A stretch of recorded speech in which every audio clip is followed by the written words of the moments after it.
NIA ने UAPA लगा दिया है एंटीलिया केस में और हमारे साथ इस वक्त 4 मेहमान हैं जिनसे बात करें। गौरव भाटिया, ब्रेक के पहले आप अपनी बात रखना चाह रहे थे, रखिए अपनी बात, बोलिए।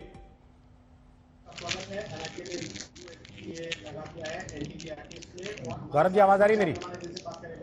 शायद फोन कट गया, गौरव भाटिया से संपर्क नहीं हो पा रहा। पवार साहब, यूएपीए एक्ट लगने का मतलब क्या?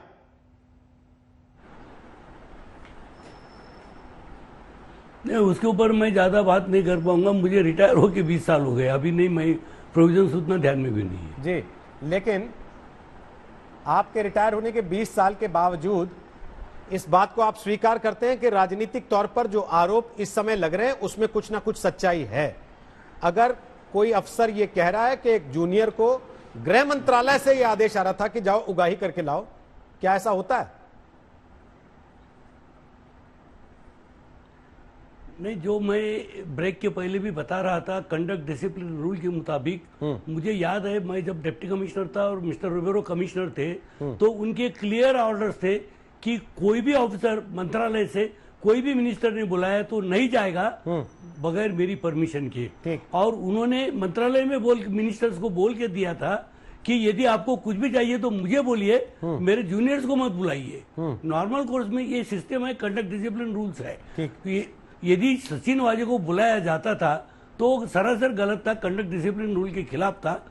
यहाँ पर आंसरेबल जो है तो गवर्नमेंट को कमिश्नर ऑफ पुलिस है, क्योंकि हाईएस्ट पोजीशन वाला है। बाकी जूनियर्स उसको हैंडल करना है, उसको देखना है कि उसके जूनियर कुछ कर रहे हैं नहीं कर रहे। लेकिन जब आप खुद हैंडल करना चालू करते हैं तो जूनियर की रिस्पॉन्सिबिलिटी सीनियर के ऊपर आप डाल नहीं सकते हैं। बहुत ऑर्डिनरी सिंपल बात है ये। लेकिन यहाँ पर यदि ये सच्चाई है, वजह को गृह मंत्री बुलाते थे तो कमिश्नर को रिस्पॉन्सिबल नहीं कर सकते। दूसरा, रश्मि शुक्ला का जो मैटर है उसमें मुझे अभी भी लगता है कि जिस दिन रिपोर्ट आया था उसी दिन उसके ऊपर इंक्वायरी ऑर्डर की जानी चाहिए थी और इंक्वायरी में जो भी निकलता था उसके ऊपर एक्शन डिसाइड होती थी। वो रिपोर्ट नहीं कार्रवाई करने की वजह से लोग बोल रहे हैं और वो आपको सुनना पड़ रहा है। ठीक, गौरव भाटिया बोलिए अपनी बात। रोहित जी, मेरी अगर आवाज आ रही है?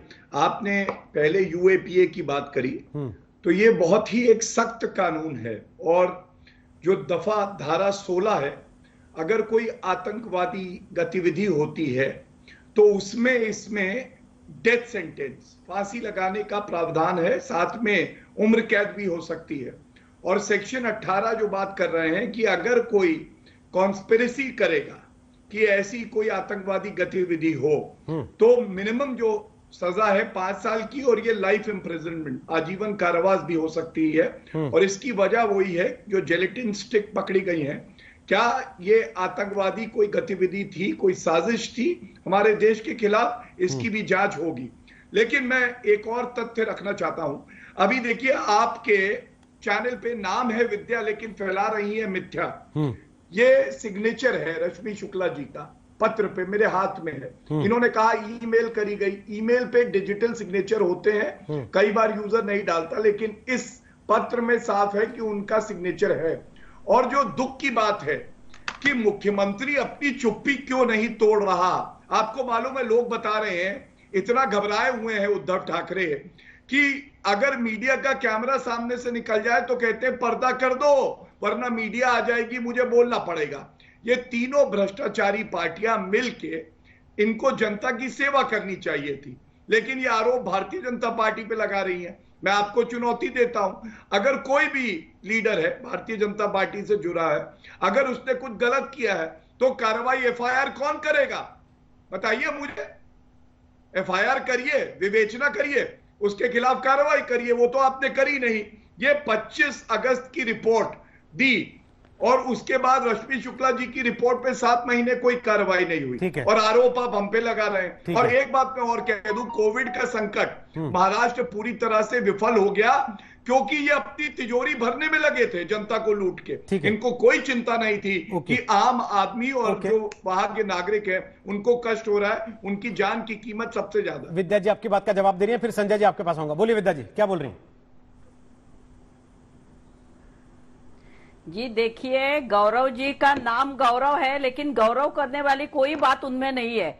मैं उनको बताना चाहती हूँ, फिर से बताना चाहती हूँ कि ये जो साजिश है ना, जिनका नाम आपने लिया ना, रश्मि शुक्ला, ये रश्मि साजिश शुक्ला है। जब तो भीमा सर्वोच्च कोरेगांव न्यायालय ने में जो डॉक्टर कहा वो बाबा क्या साहेब गलत है या अम्बेडकर सही है? को यहाँ सर्वोच्च न्यायालय पर का उनकी ऑर्डर पढ़ूं जनता आपको? उनके गलत सलत मत बोलिए प्लीज। अभी सुनिए ना, जरा सुनिए ना शांति से। सर्वोच्च न्यायालय का सुनिए आदेश ना पढ़ लिया आपने जरा। विद्या जी? हाँ, वो ये रश्मि विद्या आपका शुक्ला, नाम है, पढ़िए ना। सर्वोच्च न्यायालय ने कहा रश्मि जरा शुक्ला सुन जी की जो लीजिए। रिपोर्ट है ये बहुत ही जरा- गंभीर है। अच्छा गौरव जी सुन जरा लीजिए, सुन लिए। बात तो सुन लीजिए सुन गौरव लेते हैं, जी। उसमें क्या आपने हाँ, कहा बात तो इतने सुन प्यार लीजिए। से सुनेंगे अरे लोग। सुन लीजिए लीजिए। ना भाई ये साहब, भी सह लेंगे। बोलिए सुनने विद्या को जी, क्या बोलिए, फर्ज बोलिए है। विद्या जी। हेलो, बोलिए ये- विद्या जी। ये विद्या देखिए, प्राप्त करिए। रश्मि शुक्ला जी जब पुणे की कमिश्नर थी तो उन्होंने जो भीमा कोरेगांव का मैटर हुआ था, जहां वहां विजय स्तंभ को दलित जनता बड़े पैमाने में विजय स्तंभ पे आती है, वहां पर